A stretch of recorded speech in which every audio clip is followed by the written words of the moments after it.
আচ্ছা, আমরা সবসময় তো জানতাম কুকুর আর বিড়াল সাধারণত একে অপরের শত্রু হয়ে থাকে। কিন্তু আজকের গল্পটায় দেখবেন যে একটা সাধারণ কুকুর কিভাবে শত শত বিড়ালকে বাঁচানোর জন্য নিজের জীবনেরও পরোয়া করেনি। তো চলুন অসাধারণ এই গল্পটা শুরু করা যাক। গল্পের শুরুতে আমাদের কাকামোচো নামের একটা গ্রাম দেখানো হয় যেখানে শুধুমাত্র বিড়ালেরা বসবাস করত। আর সেই গ্রামের ইনচার্জ ছিল ইকাচু নামের এক ভয়ঙ্কর শয়তান বিড়াল। ইকাচু সেই গ্রামের সকল বিড়ালগুলোকে তাড়িয়ে দেবার প্ল্যান করছিল, কারণ সে সব সময় এই গ্রামটাকে নিজের দখলে নিয়ে নিজের প্রাসাদটাকে আরও বড় এরিয়া জুড়ে গড়তে চাচ্ছিল। আর সেই গ্রাম দখল করার জন্য ইকাচু একটা বিশাল বড় টয়লেটের মতো দেখতে পানির ট্যাঙ্ক তৈরি করেছিল, যেটার মাধ্যমে সে এক মুহূর্তেই ছোট্ট এই গ্রামটাকে ভয়ঙ্কর বন্যায় ডুবিয়ে গ্রামের সবাইকে মেরে গ্রামটা দখল করতে চাচ্ছিল। তো যাই হোক, এখন আমাদের এমিকো নামের একটা ছোট্ট বিড়ালের বাচ্চাকে দেখানো হয় যে কিনা সেই কাকামোচো গ্রামটাতেই বসবাস করত। আর আজকে এমিকো তার বন্ধুদের সাথে যখন খেলাধুলায় ব্যস্ত হয়ে পড়েছিল, তখনই তারা দেখতে পায় যে গ্রামের বাইরে থেকে ভয়ঙ্কর কয়েকজন ডাকাত তাদের গ্রামের দিকে ছুটে আসছে।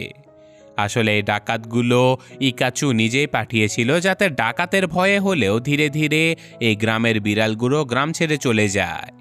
তো যাই হোক, ডাকাতদেরকে দেখে এমিকো এবং তার বন্ধুরা সবাই গ্রামের সকল বিড়ালগুলোকে সাবধান করে দেয়। আর তারপর বাচ্চাটা চলে যায় এই গ্রামের সামুরাইকে ডেকে আনার জন্য। এই সামুরাইয়ের কাজ ছিল সাধারণত গ্রামের বাইরের সকল শক্তি থেকে গ্রামটাকে রক্ষা করা। কিন্তু আজকে এতগুলো ডাকাতকে দেখে সামুরাই প্রচণ্ড ভয় পেয়ে সেখান থেকে সবার আগে পালিয়ে চলে যায়। তারপর ডাকাতেরা এই সম্পূর্ণ গ্রামে ভয়ঙ্কর ভাঙচুর লুটপাট করে এবং সেখান থেকে চলে যায়।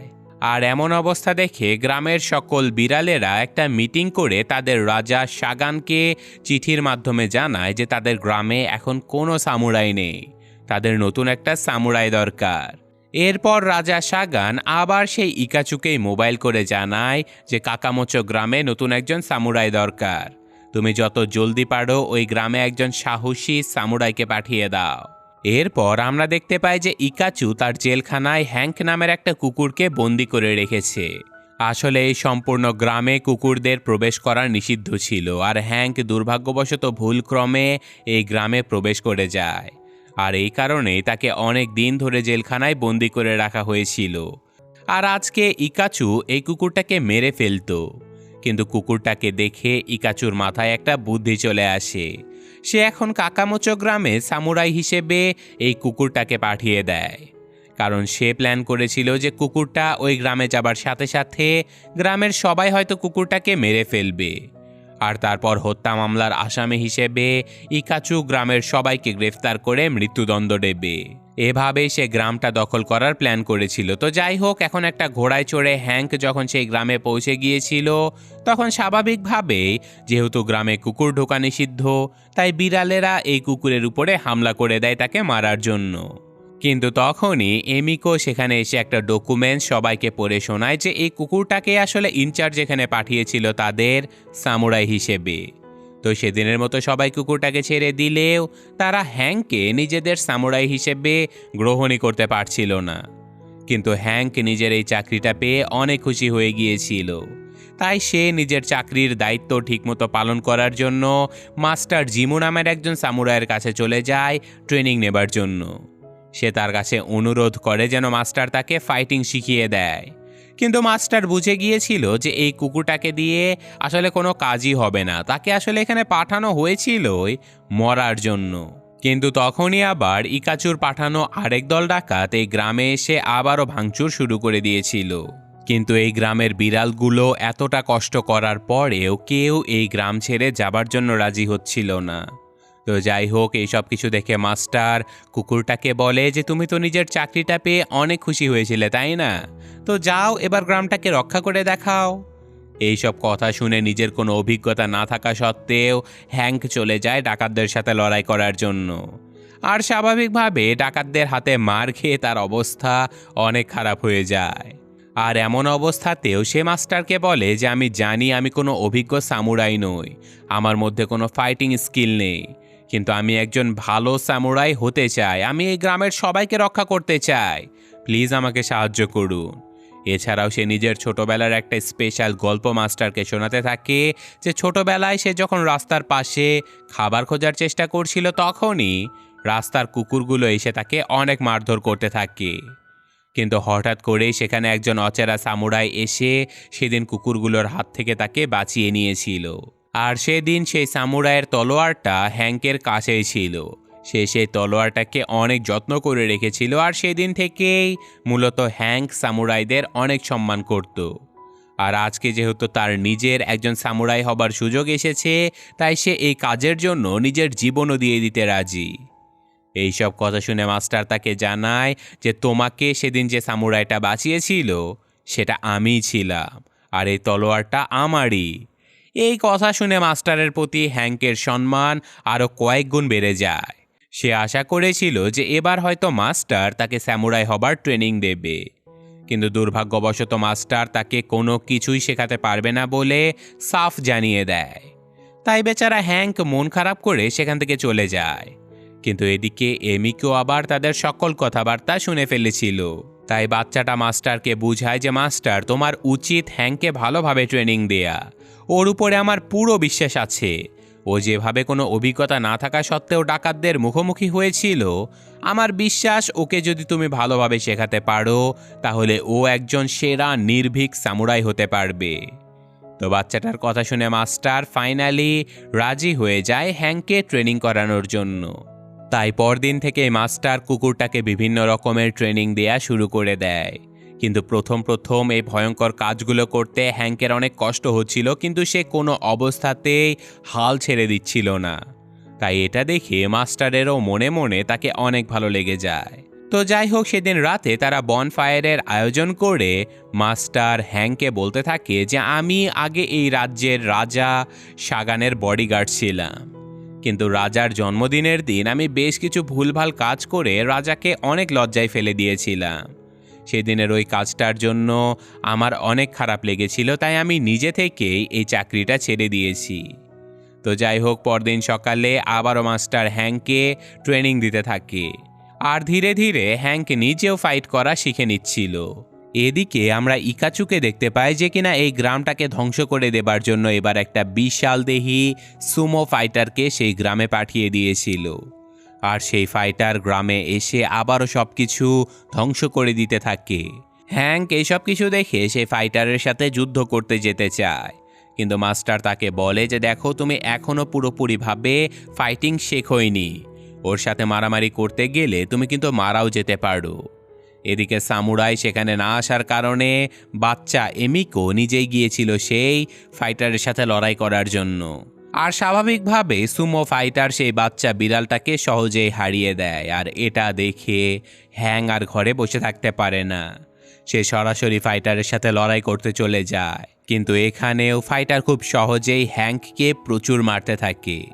এটা দেখে মাস্টার হ্যাঙ্ককে বাঁচানোর জন্য কৌশলে সেই ফাইটারের মুখের ভেতরে একটা মটরশুঁটি ছুঁড়ে মারে, যার ফলে ফাইটারের গলায় সেটা আটকে তার নিঃশ্বাস বন্ধ হয়ে সে কুপোকাত হয়ে যায়। আর যেহেতু ফাইটারের উপরে হ্যাঙ্ক ছিল, তাই সবাই মনে করেছিল যে হ্যাঙ্কই হয়তো এই ফাইটারকে কুপোকাত করেছে। সবাই একসাথে এই কুকুরটাকে অ্যাপ্রিসিয়েট করতে থাকে, তাকে সম্মান জানাতে থাকে। এরপর তারা সবাই সুমো ফাইটারকে নিয়ে তাদের গ্রামের একজন ডাক্তারের কাছে চলে যায়। আর ডাক্তার পরীক্ষা নিরীক্ষা করে বুঝতে পারে যে ফাইটারের আসলে মটরশুঁটি থেকে অ্যালার্জি ছিল, আর এই কারণেই মূলত সে কুপোকাত হয়েছিল। আর এখন ফাইটার সুস্থ হবার পরে তাদের আচার ব্যবহার, ভদ্রতা এবং হ্যাঙ্কের বুদ্ধিমত্তা দেখে অনেক ইমপ্রেস হয়ে গিয়েছিল। সে এখন হ্যাঙ্ককে বলে যে তুমি আমাকে ক্ষমা করে দিও, আমি তোমার সাথে এই গ্রামেই তোমার বন্ধু হয়ে থাকতে চাই।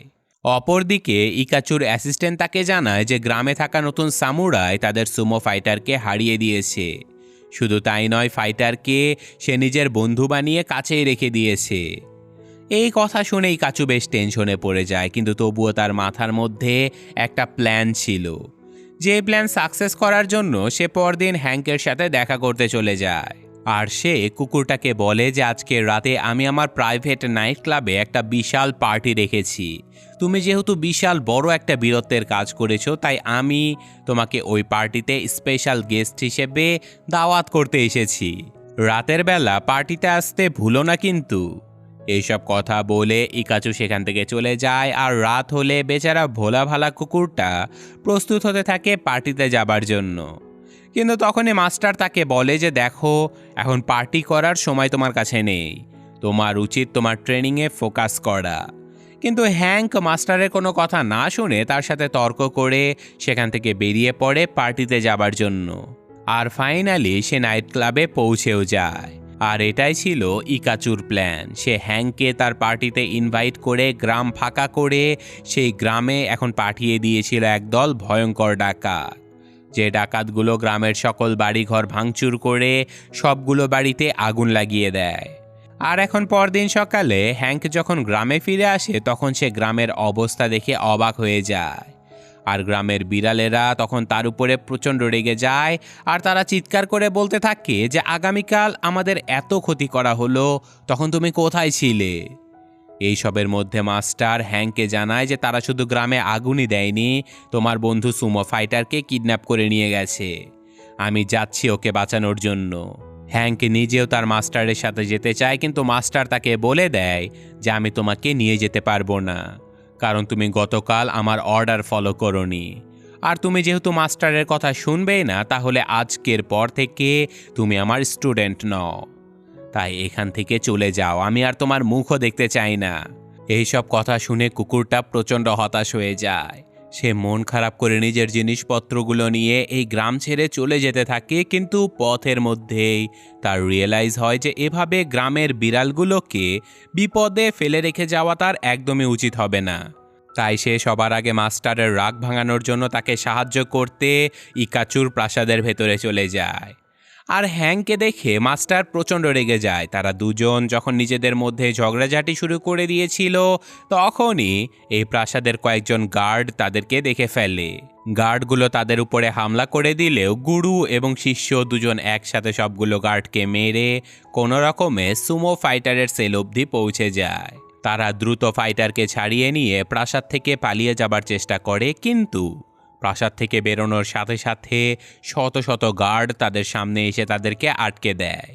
তবে সৌভাগ্যবশত হ্যাংক এবং ফাইটার দুজনেই কোনো রকমে সেখান থেকে পালাতে পারলেও বেচারা মাস্টার সেখানেই আটকা পড়ে যায়। মাস্টার তাদেরকে বলে যে তোমরা চলে যাও, আমি এখানে একাই গার্ডদের সাথে লড়াই করব। আর কোনো উপায় না থাকার কারণে সুমো এবং হ্যাংক দুজনেই মাস্টারকে রেখেই পালিয়ে চলে আসে। তবে গ্রামে ফিরে আসার পরে সুমো এবং হ্যাংক দেখতে পায় যে গ্রামের সকল বিড়ালগুলো নিজেদের জিনিসপত্র গোছগাছ করে গ্রাম ছেড়ে পালিয়ে যাবার জন্য প্রস্তুত হচ্ছিল। আসলে তারা জানতে পেরেছিল যে আজকে এই সম্পূর্ণ গ্রামটা ফাঁকা করার জন্য ইকাচু তার বিশাল সেনাবাহিনী পাঠাতে চলেছে। এদিকে আমরা ইকাচুকে দেখতে পাই যে কিনা সারা বিশ্ব থেকে বেছে বেছে ভয়ঙ্কর সব গুন্ডা বাহিনীকে ভাড়া করে এনেছিল। কিন্তু এদিকে হ্যাংক গ্রামবাসীকে উদ্দেশ্য করে বিশাল একটা ভাষণ দেয়। সে সবাইকে বলতে থাকে যে আমরা এভাবে গ্রাম ছেড়ে পালিয়ে যেতে পারি না। এই গ্রাম, এই মাটি, এই সব কিছু আমাদের, এটা আমাদের বাড়ি, এটা আমাদের জন্মস্থান। তাই আমরা সবাই মিলে ইকাচুর আর্মির সাথে লড়াই করব, আর জন্মভূমি রক্ষা করার জন্য আমি জীবন দিতেও রাজি আছি। তোমরা কি আমার সাথে যুদ্ধ করতে রাজি আছো? হ্যাংকের এমন সুন্দর ভাষণ শুনে গ্রামবাসী উজ্জীবিত হয়ে তার সাথে যুদ্ধ করার জন্য রাজি হয়ে যায়। আর এখন কয়েকদিন পরে ইকাচুর সম্পূর্ণ আর্মি গ্রামবাসীদের উপরে হামলা করার জন্য এগিয়ে আসতে থাকে। আর এখানে গ্রামবাসীরা সবাই মিলে ইকাচুর আর্মির সাথে এক ভয়ঙ্কর যুদ্ধে লিপ্ত হয়ে যায়। এখানে আমরা বিশাল একটা ফাইট সিকোয়েন্স দেখতে পাই, যেখানে মারামারি করার এক পর্যায়ে হঠাৎ করে রাজ্যের রাজা সাগা নিজের আর্মি নিয়ে ঘটনাস্থলে পৌঁছে যায়। সে সবাইকে জিজ্ঞাসা করে যে এখানে এত বড় যুদ্ধ কেন হচ্ছে, যুদ্ধের কারণ কি। এইসব কথাবার্তার মধ্যে সেখানে মাস্টার পৌঁছে যায়, যে কিনা তখনও জীবিত ছিল। মাস্টারকে দেখে হ্যাংক প্রচণ্ড খুশি হয়ে যায়। আর মাস্টার তার সামনে রাজাকে দেখতে পেয়ে সাথে সাথে রাজার কাছে অন্তর থেকে ক্ষমা চাইতে থাকে তার জন্মদিনে তাকে লজ্জিত করার জন্য। কিন্তু রাজা হাসতে হাসতে বলে, যারে পাগল, ওই জন্মদিনটাই তো আমার সব থেকে ভালো আর ইউনিক একটা জন্মদিন ছিল। আমি তো তোমাকে ধন্যবাদ দিতে চাচ্ছিলাম, কিন্তু জানি না হঠাৎ করে তুমি চাকরি ছেড়ে দিয়ে কোথায় গায়েব হয়ে গিয়েছিলে। তো যাই হোক, এখন রাজা ইকাচুকে জিজ্ঞাসা করে যে এইসব যুদ্ধের কারণ কি, আমাকে বলো। কিন্তু ইকাচু কিছু বলার আগেই তার অ্যাসিস্ট্যান্ট রাজাকে সকল ঘটনা খুলে বলে দেয়, কারণ এই অ্যাসিস্ট্যান্ট ছিল পাক্কা একটা বলদ। তো যেহেতু ইকাচুর সকল কুকীর্তি সবাই জেনে গিয়েছিল, তাই ইকাচু সেখান থেকে দৌড়ে পালিয়ে যাবার চেষ্টা করে। আর তার পিছু পিছু হ্যাঙ্ক তাকে ধরার জন্য গেলে প্রাসাদের ভেতরে তাদের দুজনের মধ্যে ভয়ঙ্কর লড়াই শুরু হয়ে যায়। আর লড়াইয়ের এক পর্যায়ে সেই বিশাল পানির ট্যাঙ্ক লিক হয়ে গ্রামে বন্যা আসতে শুরু করে, যেটা দেখে মাস্টার এবং হ্যাঙ্ক দুজনেই কোনো রকমে গ্রামে ফিরে এসে গ্রামবাসীকে বলতে থাকে যে আমাদের দ্রুত গ্রামের সামনে একটা খাল তৈরি করে পানির স্রোত অন্যদিকে পাঠিয়ে দিতে হবে, নয়তো সম্পূর্ণ গ্রাম ভেসে যাবে। এই কথা শুনে গ্রামের সবাই মিলে একটা বিশাল বড় ড্রেন তৈরি করার কাজে লেগে পড়ে। আর সৌভাগ্যবশত তাদের এই প্ল্যান সাকসেসফুল হয়। বন্যার সকল পানিগুলো গ্রামের পাশ দিয়ে চলে যায়, কিন্তু দুর্ভাগ্যবশত পানির ঝাপটায় এমিকো এবং তার বন্ধুরা সবাই পানির ভেতরে পড়ে যায়। আর বাচ্চাদেরকে ভেসে যেতে দেখে গ্রামবাসীরা সবাই, এমনকি গ্রামবাসীদেরকে মারতে আসা সেই ডাকাতেরাও একত্রে মিলে বাচ্চাগুলোকে উদ্ধার করে নিয়ে আসে। তো ফাইনালি যখন সব কিছু শেষ হয়ে গিয়েছিল, তখন রাজা হ্যাংকে সম্মানস্বরূপ এই গ্রামের অফিসিয়াল সামুরাই হিসেবে নিয়োগ দিয়ে দেয়। কিন্তু হ্যাঙ্ক জানতো যে বাচ্চা বিড়াল এমিকোর অনেক ইচ্ছা ছিল এই গ্রামের সামুরাই হবার। তাই সে রাজাকে বলে যে মহারাজ, আমি এখনো ঠিকঠাক মতো ট্রেনিং করে নিজেকে তৈরি করে নিতে পারিনি, তাই আমার তৈরি হওয়ার আগ অবধি এই গ্রামের সামুরাইয়ের দায়িত্ব আমি এমিকোকে দিতে চাই। গ্রামের সবাই কুকুরটার এমন মহানুভবতা দেখে অবাক হয়ে গিয়েছিল, আর বাচ্চা এমিকো তো নিজে প্রচণ্ড খুশি হয়ে যায়। তো যাই হোক, এখন আমরা হ্যাঙ্ক এবং মাস্টারকে দেখতে পাই যারা কিনা নিজেদের ফাইটিং স্কিল আরও বেশি ইমপ্রুভ করছিল। আর অপরদিকে আমরা ইকাচুকেও দেখতে পাই, যাকে জেলখানায় বন্দি করে রাখা হয়েছিল। আর এই ঘটনার সাথে সাথে আজকের এই গল্পটা শেষ হয়ে যায়। তো কেমন লাগলো গল্পটা কমেন্টে জানাবেন। আমি আজকের মতো বিদায় নিচ্ছি। আল্লাহ হাফেজ।